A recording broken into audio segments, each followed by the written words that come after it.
Welcome to Behavioral Grooves, the podcast that explores human behavior through a behavioral science lens. I'm Kurt. And I'm Tim. We like to explore why we do what we do with researchers, authors, and practitioners in a conversational setting so that you can improve the quality of your work and home life. In this episode, we caught up with one of our old pals, Linnea Gandhi. She's been busy getting her PhD at Wharton, starting a business in the middle of the pandemic, and playing an integral role in the writing of a book that is certain to become one of the best behavioral science books of the decade. Just this decade? I mean, the book you're referring to is Danny Kahneman, Cass Sunstein, and Olivier Siboney's book, Noise. And it may very well turn heads of researchers and practitioners for decades to come. It's an important book for everyone involved in researching and applying behavioral science. No, that's very, very true, Tim. And it's very cool that Linnea's role in being the linchpin between all of the authors and helping steer the projects to success got her listed as the very first person in the acknowledgments of the book. But more importantly, she's creating some fantastic new courses that we wanted to talk to her about, some of them based on the concepts outlined in Noise and the insights found in it. We also talk with her about the way statistics are an expression of the data, and that's a concept that we should all give a little more thought to.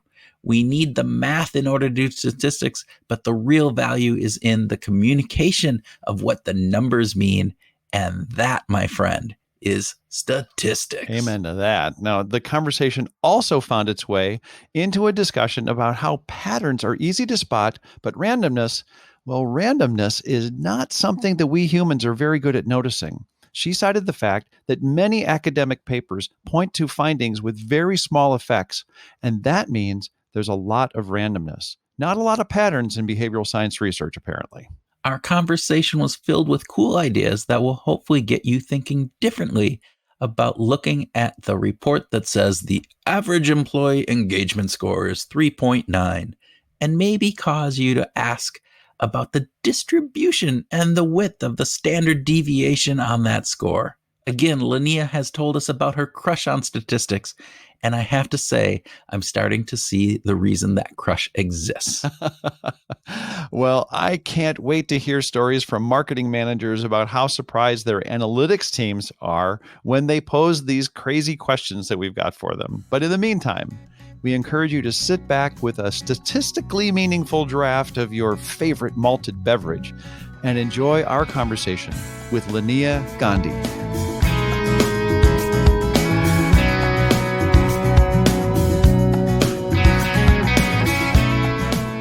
Linnea Gandhi, welcome to Behavioral Grooves again. Thank you, Tim. It's lovely to be here. We are so happy to see you. It's always a pleasure to talk with you and get your insights. And we're going to start with a speed round because that's what we do. So would you prefer to have dinner with your favorite musician, athlete, or researcher? A researcher. Oh, that was a quick one. We like that. All right. And do we get a flavor of who that might be? Oh, probably Danny. But haven't you had dinner with Danny? I'll do more. Okay, there you go. He's a very scarce resource. That is very true. And I could think anytime that you get an opportunity to just sit and learn and be around that kind of brilliance, I think I would take that too. So, all right. We think this is an easy question for you, but we don't know. So statistics or mathematics, which is better? I feel underqualified to answer the question. But I guess statistics, but you need math for statistics. No, that's a good point. That's a good point. Just last time you were crushing on statistics, so I am crushing on statistics. Yeah. So okay. I like statistics because it's actually for me it's more useful. The math behind it, I absolutely need. I can't do it without mathematics, but statistics is a communication form. And so it's something I'm going to use a lot more and make better decisions with than the math. I'm just going to assume the math works because I'm not smart enough to be the one doing the math behind the statistics. So I know this is supposed to be a speed round question, but I want to dig into that. You said statistics is a communication form. So help us. What do you mean by that? Again, out of my bailiwick, I think, but I love this book by Robert Abelson called Statistics as Principled Argument. I may have promoted this 3 years ago. I am so in love with the book. But the way that he talks about statistics is you're using this to express the data. Statistics is just your ability to make an argument about what the data represent about the world. It's a way of articulating an inference, whether it's a prediction or an explanation or description. It's highly useful. Obviously can be abused, but it's highly useful and I guess underappreciated. Whereas math, people think, oh, it's fancy, it's important, which it is, but it's not a communication tool. It's not a way for us to talk about our understanding of the world.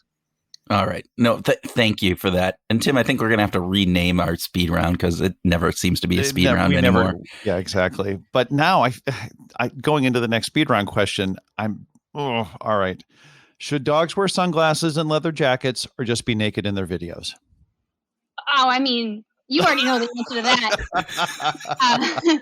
There's a reason it was Barolo, my smaller dog, in the jacket. He's much more compliant. My other dog is in a few other videos, and she looks pissed off. Really? Down, she's like, yeah. So I think it probably depends on the dog, I would say.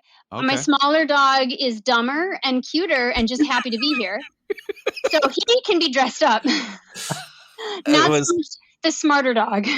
So just to give some background for the listeners, and we'll talk about these courses that are coming up. But Linnea is doing some really cool courses, and they're video based. And she has part of her dog in some of the intros and different pieces of them, and they are by far the whole dog. It's not part it's of the not dog. pieces of the dog, and they are very cute. And there is the sunglasses and the leather jacket. I just had to smile at when I saw it. So, all right.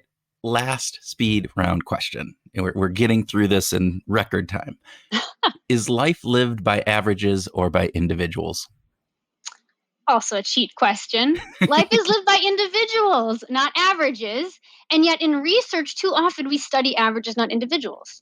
Yes. And that was one of the pieces that you talk about in this course that you are developing. So can you just give us a big overview of these courses, what they're about and what the vision is for them?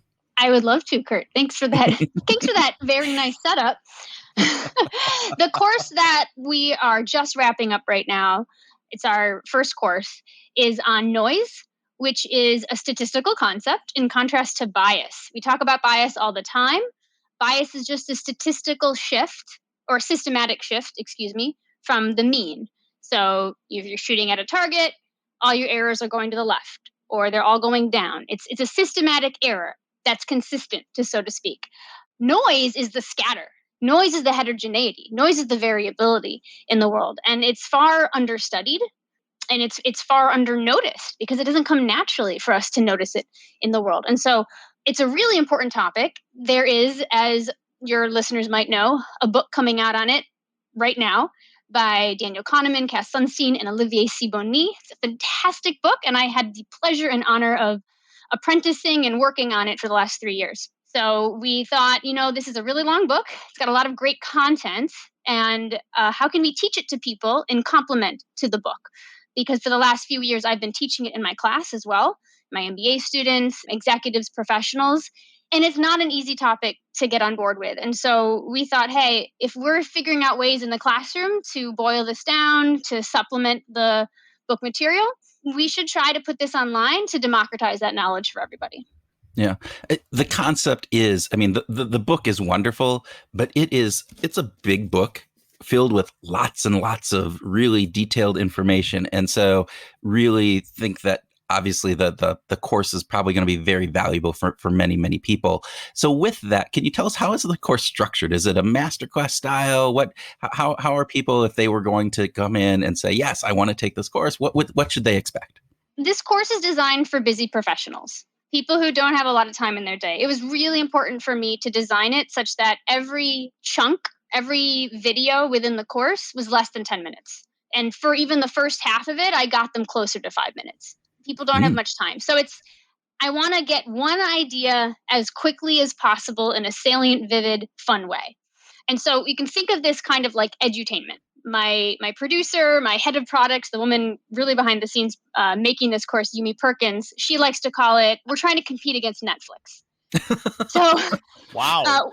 we're not comedians, by training, but we really try to make it funny, fun. That's why we put dogs in it. I tell lots of stories about me being noisy and biased to try and make it relatable for people. There is some research, of course, scattered throughout, but we're really here to make it interactive, fun, relatable, so that you have this core foundation and you feel empowered to actually do something with the knowledge. And there's a funny story about actually the production of this course on noise, because you had to deal with something you want to tell? We were just talking about this. Yes. So because we taped this during the COVID pandemic, we started taping it in my apartment where we had set up a nice background. And we finished just this week, actually. But I live in New York right now on a very busy street. And so ironically and unfortunately not anticipated, we had to stop every few minutes, sometimes even after 20 seconds, because there'd be a car horn or someone braking or a truck backing up or sirens. I live in between two hospitals. So our poor production head of production, Yumi, and her colleague, Sophie, just kept stopping me. And they're very patient, and they're cutting the video right now. So ironically, as we were trying to teach about noise, we were also trying to manage noise physically in our environment. Oh my gosh. Okay. So tell us, you said the first course is on noise, less than 10 minutes. Is the whole book going to be condensed into a single 10-minute? Yeah. So tell us about the format and what to expect. I'm glad you asked that, Tim. I am, because this was something I spent a lot of time thinking about. I wanted to build this course last September, right? When I read the quasi-final manuscript, did a whole edit through, and then the authors took it to the end to go to the publisher in December. I didn't want to repeat the book. People need to buy the book. They need to read the book. It's an awesome book. I'm not trying to compete against Danny, nor could I ever do so. But it's a hard book. And it took me a long time to develop course material complementing it that helped students learn it. So I decided that I would not copy what was in the book except for some core concepts. And I try to simplify concepts down, and I make my own frameworks. So you'll see with running a noise audit, when I teach people how they can actually measure noise in their environment, I've invented a framework called the 4 Ps. Process, examples, people, and pre-commitment. You won't find that in the book. You'll find some content, obviously, around noise audits that's helpful, but I'm trying to boil it down into things that are easy for people to implement right now. And I did that intentionally. I didn't even reread the manuscript in December because I wanted to keep myself independent. How would Linnea teach this course with people in front of her? Not how do I cut and paste the book into videos? I want to really make it a complimentary primer on the topic and something that's empowering people alongside the book. I think that's a fantastic piece because, as you said, it's a great book. People go out, buy the book. It's fantastic. We actually interviewed Olivier, and who'll be on, he was actually the show right before this. But I love the idea of simplifying it, making it actionable for people. What was the hardest part of that for you? In obviously, there's a lot of content. You've been working on this in this arena for a long time. You co-wrote HBR article with Danny on noise back in 2016? Is it that long ago? Yeah. Oh my gosh. Yeah. You've been thinking about it for a while. You've been thinking about it for a while. So it's a huge area, as you said, and it's been understudied.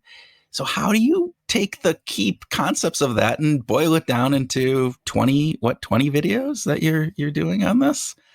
I mean, that curation part, I think, had to be pretty difficult, but were there other difficult parts with this? The other difficult part is that noise isn't intuitive. Bias is. I can go around and point to patterns I see in the world where people are getting things wrong all over. I might be wrong, but we see patterns everywhere. It's the way that our minds are programmed. Pattern recognition. That's how we have survived for so many thousands of years. That means we don't see randomness. That means we don't appreciate randomness. And so how do you create that for students, particularly in an electronic asynchronous environment, when it's not a natural thing? And this is something that the authors struggled with. As someone's reading the book, how can we get them to simulate and understand noise in the way that, in Thinking Fast and Slow, Danny wrote all those great thought experiments? And so the most time I spent was, how do I get people to experience this right now through the video, where I can't even be with them. When I'm with students in the classroom, I usually do a chocolate taste test where I give them 3 different pieces of dark chocolate on their desk. And I ask them to taste it independently and tell me what percent cacao they think each piece is. So how dark is it? And then we look at the data and we debrief. And it's this fantastic way of demonstrating variability in what people pay attention to. So I asked them, like, how did you make your determination? And some people mentioned the smoothness of the chocolate. Some people mentioned how bitter it was. Others people look at the color, and different people are looking at different cues. That's noise in selection, noise in what we pay attention to. Then I have them tell me, how did you get to the actual number? And we talk about, some people are actually familiar with cacao levels because they have lots of dark chocolate at home. Some people are like, I don't know what that is, 20% cacao, right? Which is a ridiculous number. And so we talk about noise and translation, how you translate your impression of dark chocolate to a scale. And in the middle, we talk about noise and integration as well. How do you combine smoothness with color with, so noise and selection, integration, and translation can easily be demonstrated when I can give you a stimulus with lots of people and then talk about where the sources of variability are. Really hard to do when you can't talk to somebody live. And so we invented several exercises that I hope get to that. I wish I could send all my students chocolate, though. That would be more fun. I would like chocolate. That I like. I'm a good chocolate guy. There you go. And your birthday's coming up, so we should be thinking about chocolate associated with your birthday. Well, Linnea, this is you point out a really great and important aspect of why we don't see randomness, why it's easy to see a bias because there's something that's more identifiable about it. Why do you think it is that humans are not so attuned to randomness and to noise? Well, I'm not a cognitive psychologist that studies it, although I think there's a great one out there, Tanya Lombroso, who studies explanations. Our attention is drawn to patterns. It's adaptive. It's not adaptive to go around and think that everything is random. You're trying to develop habits, routines, shortcuts so that you can get through the world easier, make better predictions, make better inferences.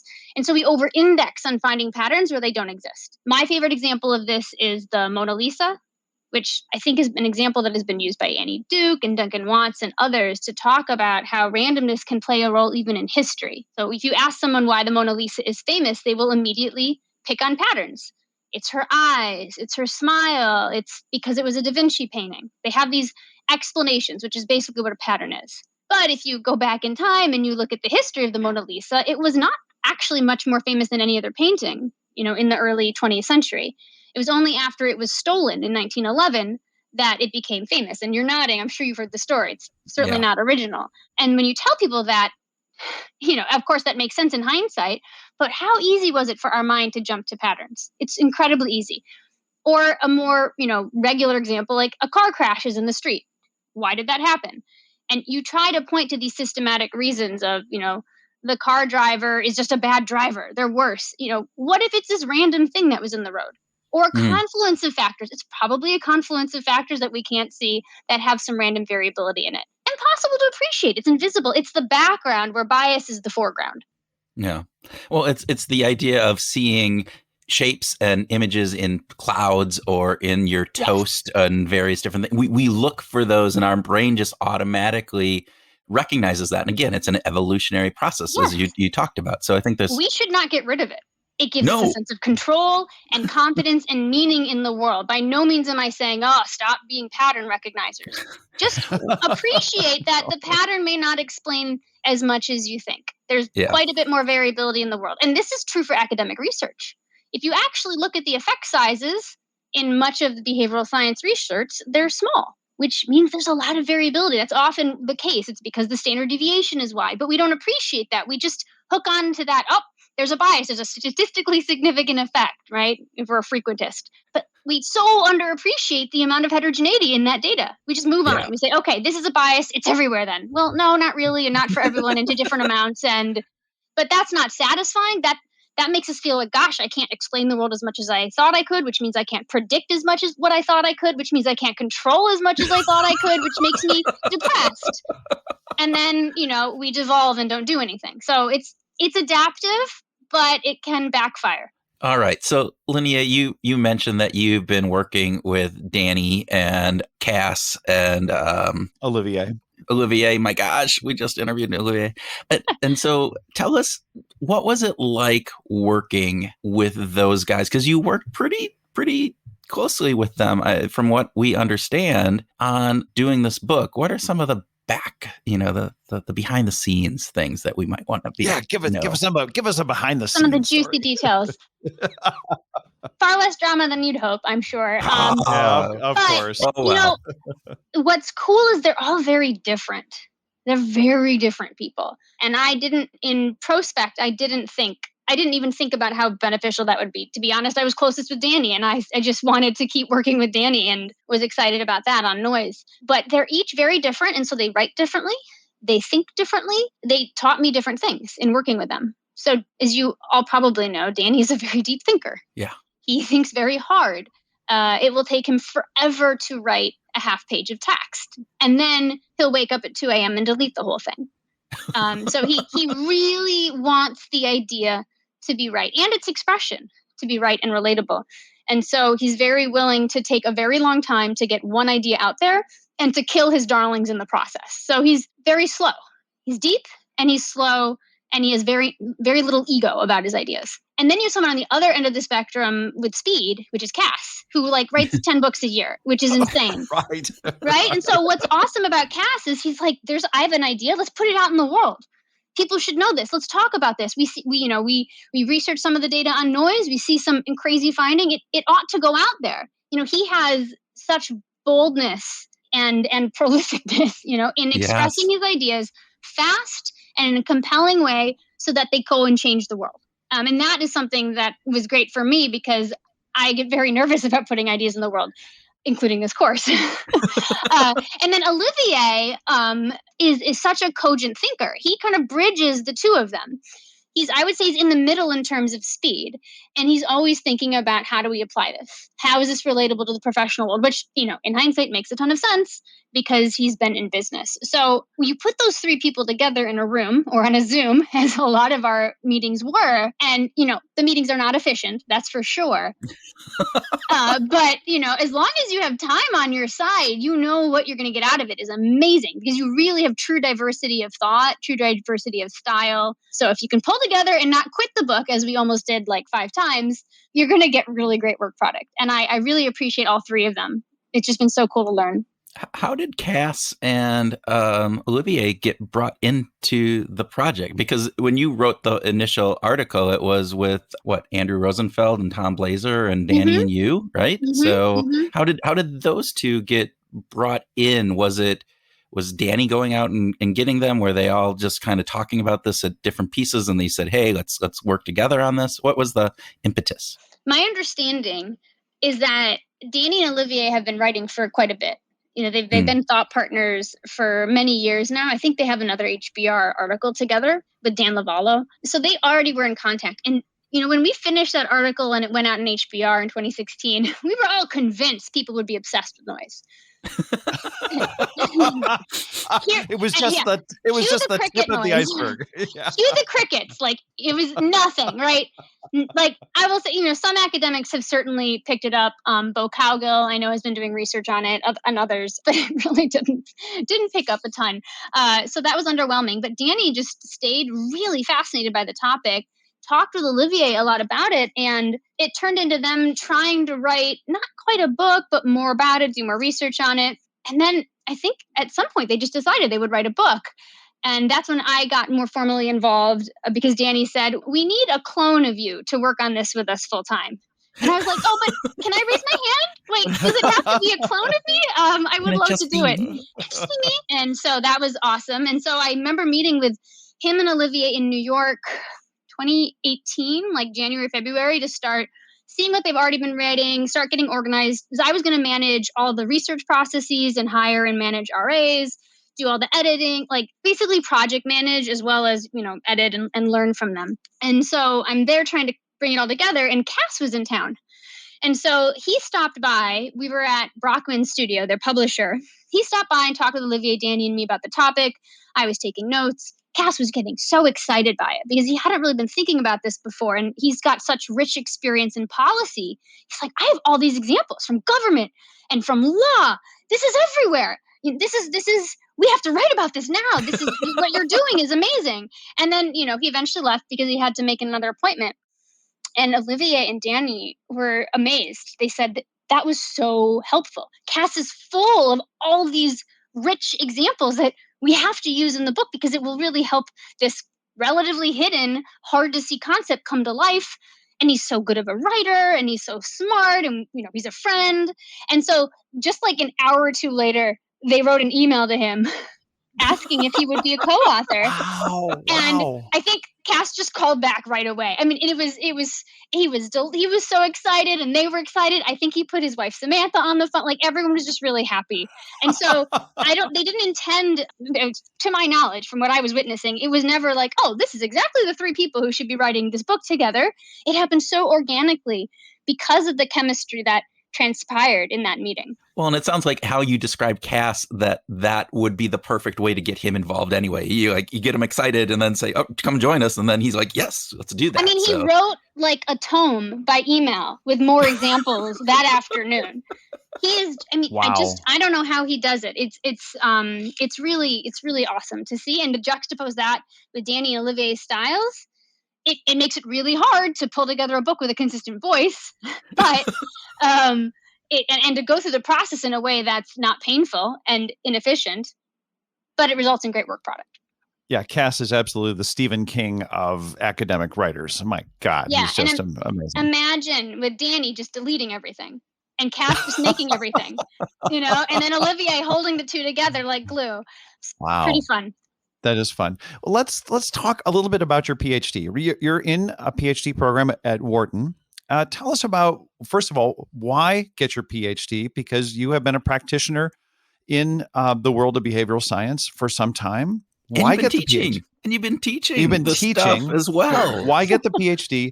And tell us about what your PhD is about. Well, I really had what I'll call a Danny moment. What was it when did I apply? I'm in 2019 in the fall. I've been saying, as you know, for years, don't get a PhD. You don't need it to do this applied work. Just be thoughtful and critical. And well, if anything I've learned from Danny is kill your darlings. Have no sunk cost about your own ideas and conceptions about the world, right? Have strong ideas, but hold them lightly. Whoever said that. And so I totally flipped. It was actually working on the book with Danny in October of 2019. So the deadline to apply was coming up. And we were co-locating in New York for a week. This was pre-COVID at the time to work on it. And over lunch, we were working on some part of the book. And he just looks at me and goes, you need to get a PhD. Wow. Yeah, he says you either need to build the equivalent of McKinsey for behavioral science, or you need to get a PhD and be, more legitimately a scholar and an academic. You won't be happy otherwise. Now, I mean, I don't know if he's right with that simplification, but I definitely don't want to build a McKinsey. I really then thought about it after that, and working with him, and especially him, and obviously Cass and Olivier as well, but because he's such a deep thinker, he teaches you how to think. It teaches you how to be critical. When you start thinking that way, you can't but help want to be an academic because no one else will pay you to do that. And if I did that with a client, I'd be fired, right? Like I would get nothing done. So yeah, I thought more seriously about it, and really my current long-term vision, which is strongly believed but loosely held. I really wish I remember that quote. Is I think like. I really think the worlds of academia and business, or academia and industry and policy, they got to merge more. It can't be these one-off projects here and there. It absolutely can't just be, people like me or my colleagues like reading a paper and trying to apply it. We've got to do research in a more integrated way. Social science has got to be more useful and solution-oriented. I'm a Duncan Watts acolyte in that sense. And industry has to be more science-driven. We have to try to figure out how to flip the incentives in companies and organizations for long-term evidence-based impact. And so I think the only way to achieve that, or to be part of the solution and not just complaining about the problem is for me to strongly have a foot in both worlds. And really try to bridge these gaps in the way that the Katie Melkwins of the world, the Angela Duckworths of the world, the Duncan Watts of the world are doing. Hence why I'm at Wharton. I was going to say, thus you're at Wharton.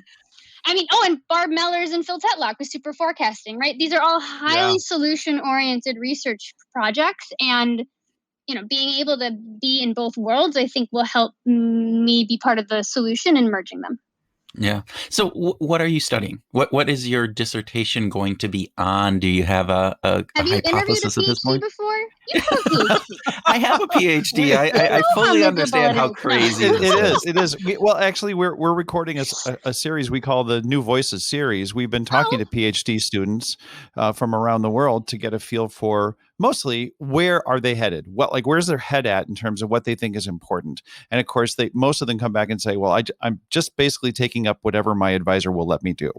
There's a lot of that. That is not all of that. There is some that is, and I think people pick their colleges and their mentors partly because they're interested in that type of research. So it isn't. You're painting a dire picture there, Tim. Okay. It's not that bad. Forgive me. Well, it's not that way with my experience in the operations, information, and decisions group at Wharton. Also, something that attracted me.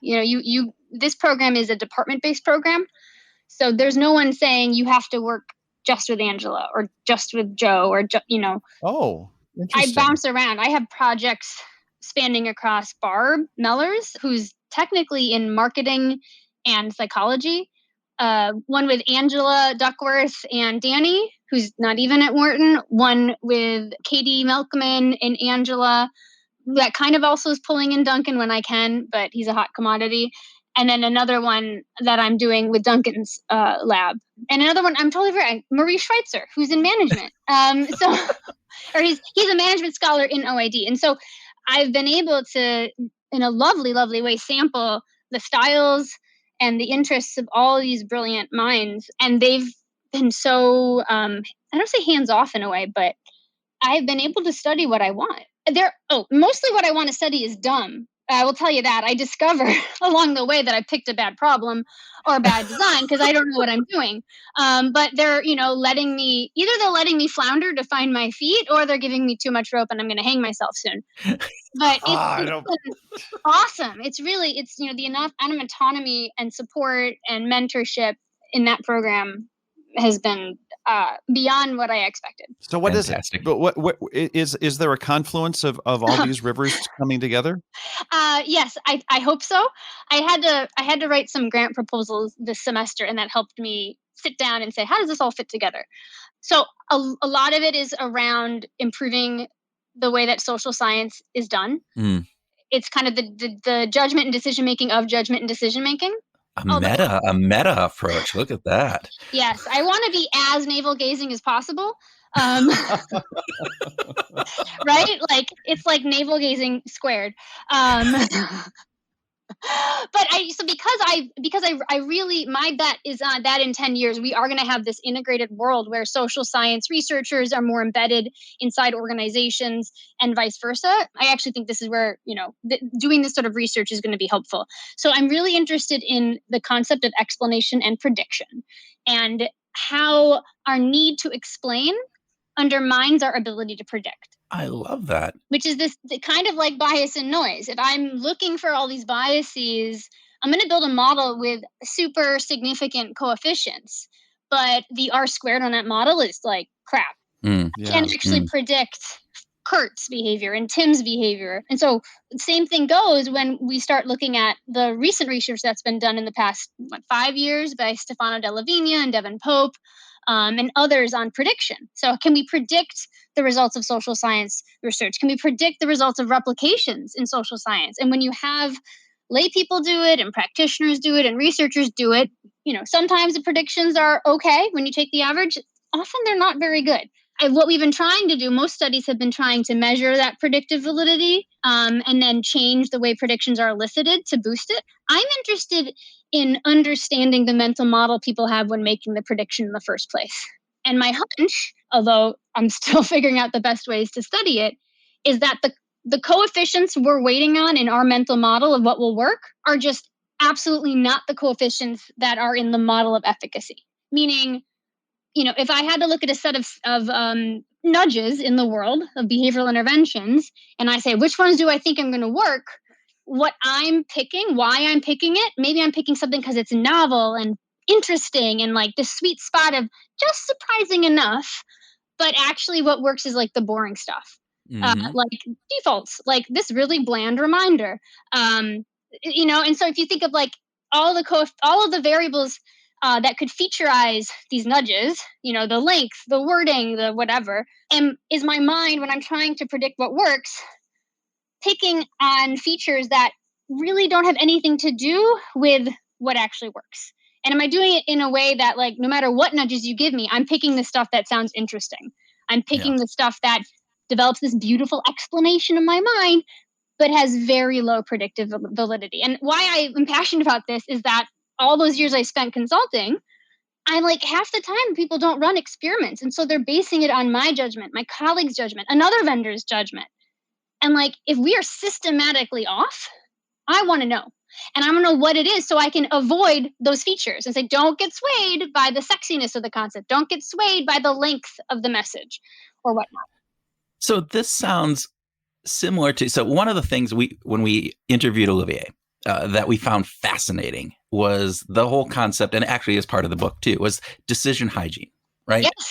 Yes. And this idea of decision hygiene and looking at how we make decisions and just inoculating ourselves in a certain way against some of the negative aspects that are out there. It sounds a little bit like what you're talking about, right? You're looking at the way that we make those decisions. And one of the things that Olivier talked about was this open mindset and bringing in and this idea that we want to always be looking for things that may be contrary to our beliefs that we hold or the ideas that we have. So always looking for that contrary information. And that's a really hard thing. But is there a similarity there? And then what are your favorite decision hygiene pieces from Noise? I know you got a whole course that you're going to have to do on this, but we just want one little tidbit.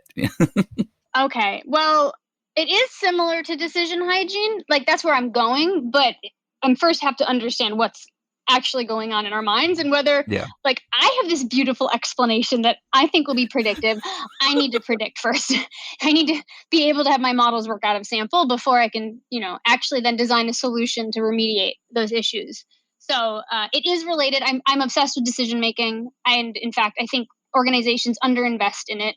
Even my own organization, we did. And a lot of what we've done this past year is institute decision hygiene in the way that we run recruiting, in the way that we decide what projects to go with, because it's so easy to index on using behavioral science ideas for your customers, for your product, for something outside of yourself, because it's clearly tied to revenue or cost. You forget to do it on your own decisions. So I am obsessed with that.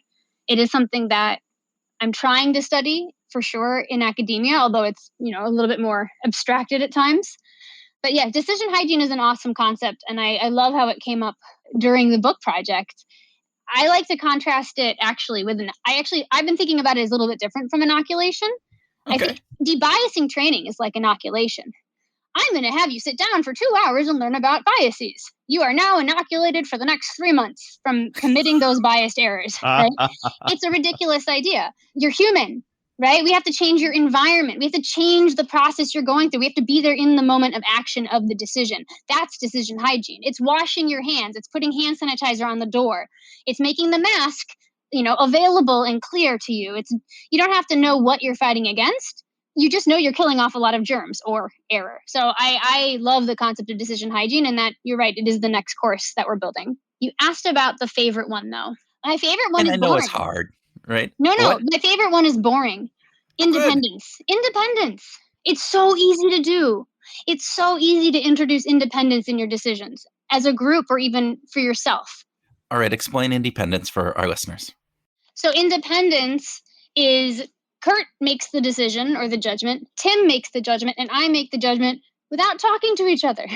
We independently make the judgment and then we talk about it, or we average it or whatnot. It's such an easy thing to introduce into your process. And whenever you're in a group meeting or making a decision by email. I remember actually last year, I was helping a client make a decision on just another vendor to hire. They just wanted some thoughts, and they emailed me and the other people who had been on the call on the client side, and they made this nice little matrix of attributes, even saying, score the vendor on this attributes. And they said, and just email it back to the group. Just reply all. And I was like, can we not reply all? That's my one little suggestion.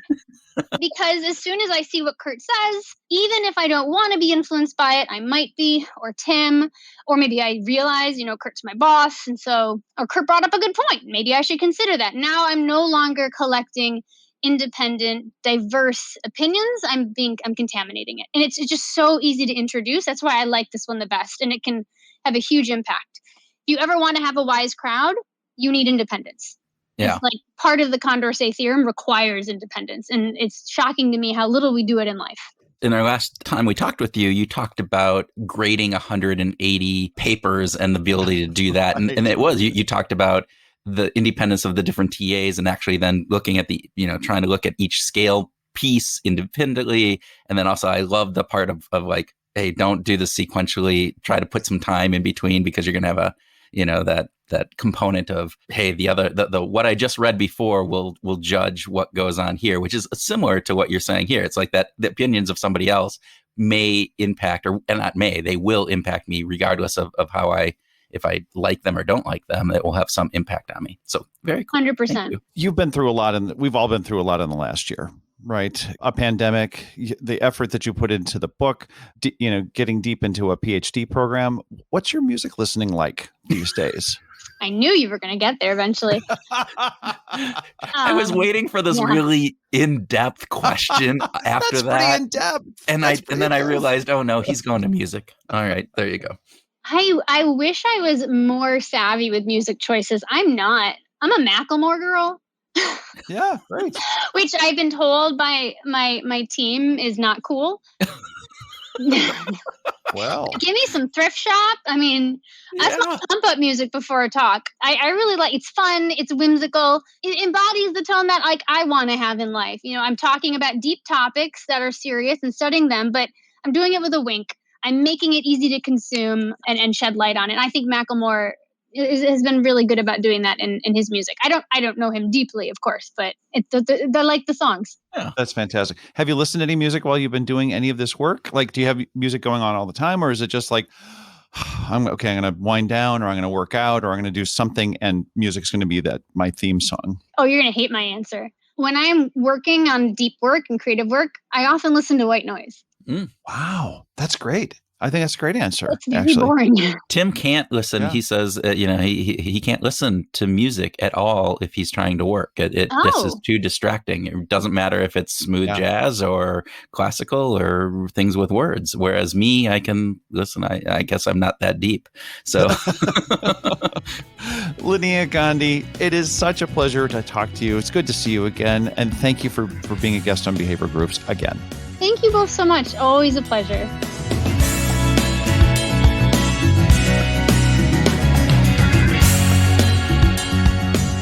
Welcome to the grooving session where Tim and I groove on what we learned from our discussion with Linnea, have a free-flowing conversation, and talk about whatever else comes into our noiseless brains. Oh, wouldn't that be fantastic to have a noiseless brain?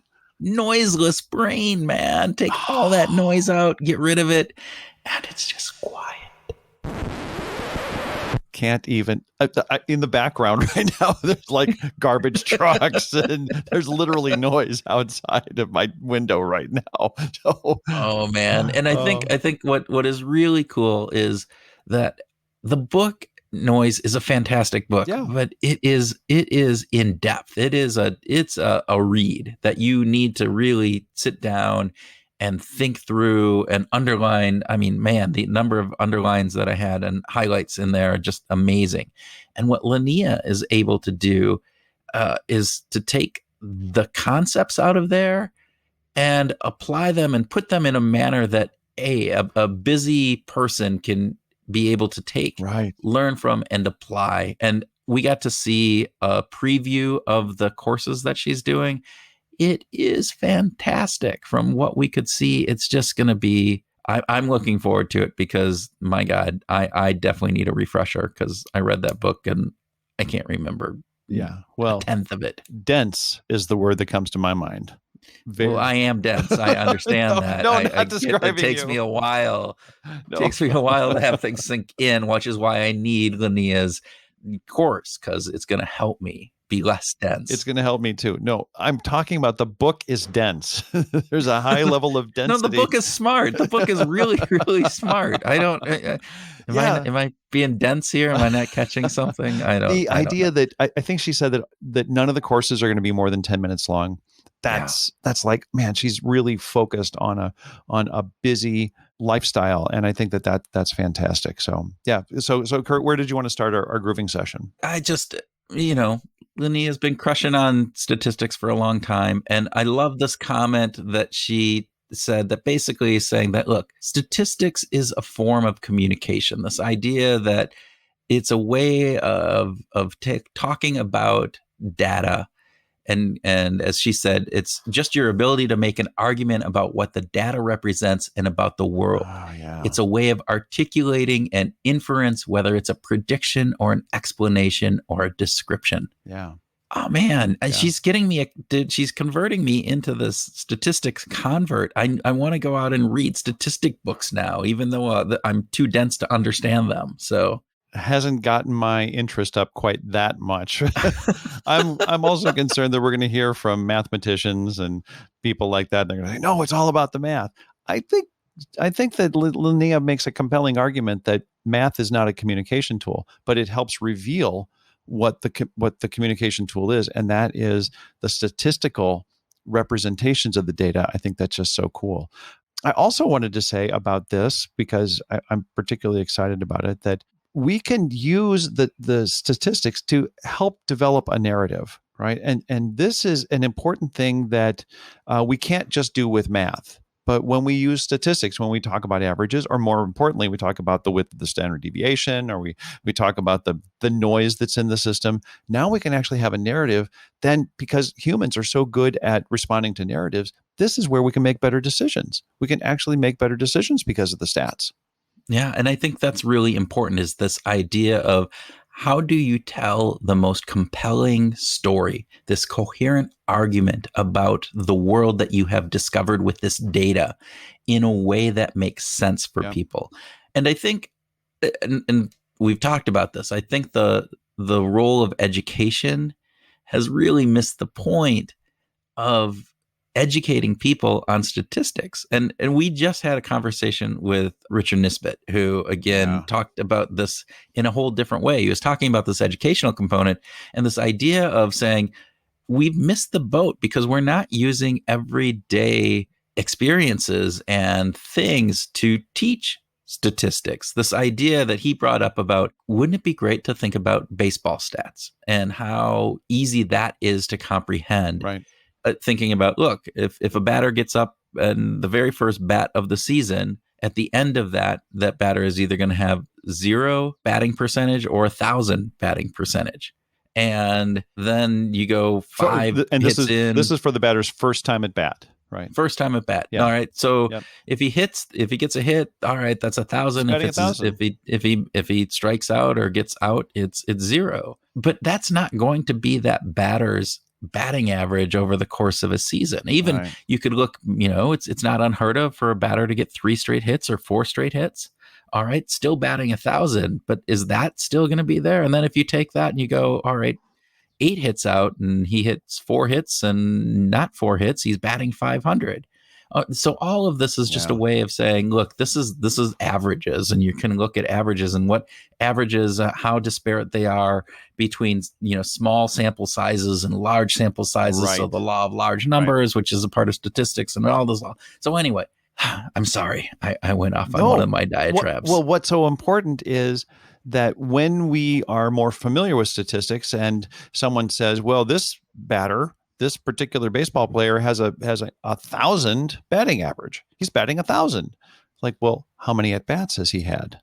Yeah. Oh, he's only had 1. Well, yeah. Then we might we're not questioning the data, but we might question the validity of the narrative that goes along with it because we know a little something about statistics. And we know that you can then start going into about standard deviations and what that means. And so if the average, National League batter averages, 250 and there's a standard deviation, that's one of those concepts that I think not everybody gets. What does a standard deviation mean? But you could use baseball as that, going, look, a standard deviation on this is point, I don't know what it is, right? Yeah. But whatever that is. So you're going, oh, so Mickey Mantle, who hit 350 or whatever he hit, that's significant. That and he was 3 standard deviations away. I'm making up the number of standard deviations and the average on the batting, so don't quote me on that, folks. But the concept of being able to teach statistics using these everyday concepts, I think, is probably makes it more realistic, and people are going to be able to understand it and apply it better. And I think that's some of what Linnea is doing in maybe some of these training sessions as well, is kind of pushing that, maybe not to that degree, but helping people understand how that works. I would agree. Yeah, very, very much and, so. Yes. And she talks about, how do you reduce noise and all those other fun things. So. Close the window. That's the message I got. I also wanted to talk about, we don't see randomness, but we see patterns, right? Oh my God. That humans have evolved to very successfully identify patterns, right? That, we're nice, angry, we see the emotions, we look for patterns on a person's face, and we go, oh, that's a happy emotion. That's a sad emotion. That's an angry emotion. Well, and it helped us survive, right? Because if I know that if I do X and you get pissed off at it, and you, I am putting myself in danger every time I do X, because X leads to Y, which is a pattern. And if I do Z and that makes you smile and happy, well, that's another. So we look for those patterns because they've helped us survive in our evolutionary path. And so we find those all over the place. Absolutely. And we need them, right? We even take it so far as to see faces in clouds. But interestingly enough, we don't see clouds and faces, right? No, we don't. Yeah. No. What is that called? Pareidolia? Yeah, pareidolia. Yeah, pareidolia. There we go.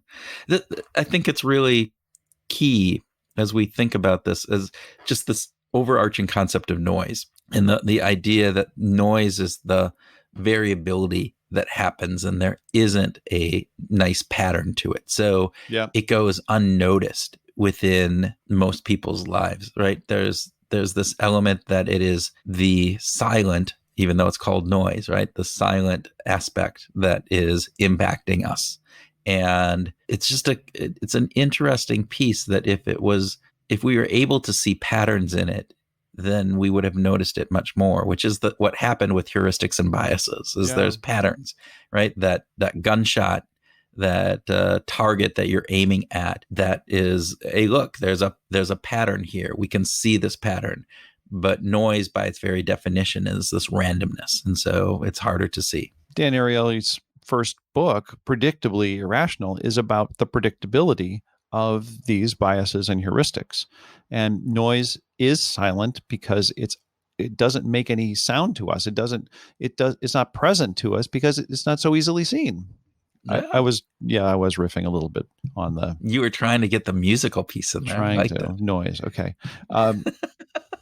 It was fun to talk with Linnea about working with Kahneman, Sunstein, and Sibony. I mean, that was just, oh my gosh, what just the fact that experience. And she was just really generous to make some very sweet observations about them. We don't need to repeat them here, but I thought that was just very nice of her to do, and to offer some sort of personalized testimony to the challenges and the rewards of working with these guys. Well, and 3 very different personalities and 3 very different, as she said, writings, Danny taking forever to write a single page, and Cass writing a book in that same amount of time that Danny writes 1 page, and Olivier coming in and saying, well, how do we apply this into real world situations and business and making sure that it's relevant? I thought all of those were just fantastic. And I do just have to go back and just again talk about when we talked to Olivier about, Linnea and just the love that he brought. He said, as I quote here, so it took someone as miraculously organized, helpful, and smart, and always positive and in a constantly cheerful, good mood. Yeah. And I can't imagine anyone else on the planet who could have pulled this off, but Linnea did. So she's amazing. And so just take that and just go, wow. Yeah. Just wow. That is totally wow. That is totally wow. So one other comment that she had that just really engaged me a lot was the idea of integrating behavioral science into organizations. And that really tripped my trigger because you and I are very much in the same mindset, right? That it's great that there are companies that are hiring the head of behavioral science, or they have a chief behavioral officer. That's fantastic. We're very early in the deployment of behavioral science applications. But wouldn't it be great when we get to a future when everybody in marketing and everybody in HR and everybody in the innovation team and everybody in accounting, they're all familiar with behavioral science principles, and it becomes integrated in the corporate culture, in the way that we work with each other as employees and with our customers. I think that'd be fantastic. Well, I think it'll be fantastic. I also think there is this worry that I have that we can't do a behavioral science light. This other words that you can't just read Predictably Irrational and a couple of these books and thus everything there is to know about behavioral science. And so I think that this integration needs to happen. And it doesn't necessarily mean that you bring in a chief behavioral science officer, but let's embed behavioral science experts into each of these different areas so that there's this cross-pollination of UX designers with behavioral science experts, with data analysis folks. I don't know what they're called anyway, but bringing all of these different pieces together, bring that behavioral scientist into marketing, bring that behavioral scientist into HR, on a leadership team. All of those, I think, are going to be something that needs to happen because there is value in understanding why people do what they do, and also knowing that it's so context dependent that any individual organization can't just take these generalized themes and say, oh, this is it. This is how it's going to work. But you're going to have to be able to customize that, have this idiosyncratic component that makes it real for this company, this situation, this moment in this time. So, and with that, I think that wraps up our grooving session, Mr. Tim. What do you say? I say yes. That just so fun to talk to Linnea again, but so great to hear of her tremendous successes, and we hope that the course goes really well for her. Yeah. And so we encourage you to think about how you make decisions, because one of the other things that we talked about Linnea with was decision hygiene. And so think about your decision hygiene, and we encourage you to think about how you can improve making your decisions, how you can reduce some of the noise, some of that unwanted variability out there. Take a minute or two. Think about that. Apply some of those to your life. And as always, let us know what you come up with, and we would love to hear from you. And with that, go out and find your groove this week.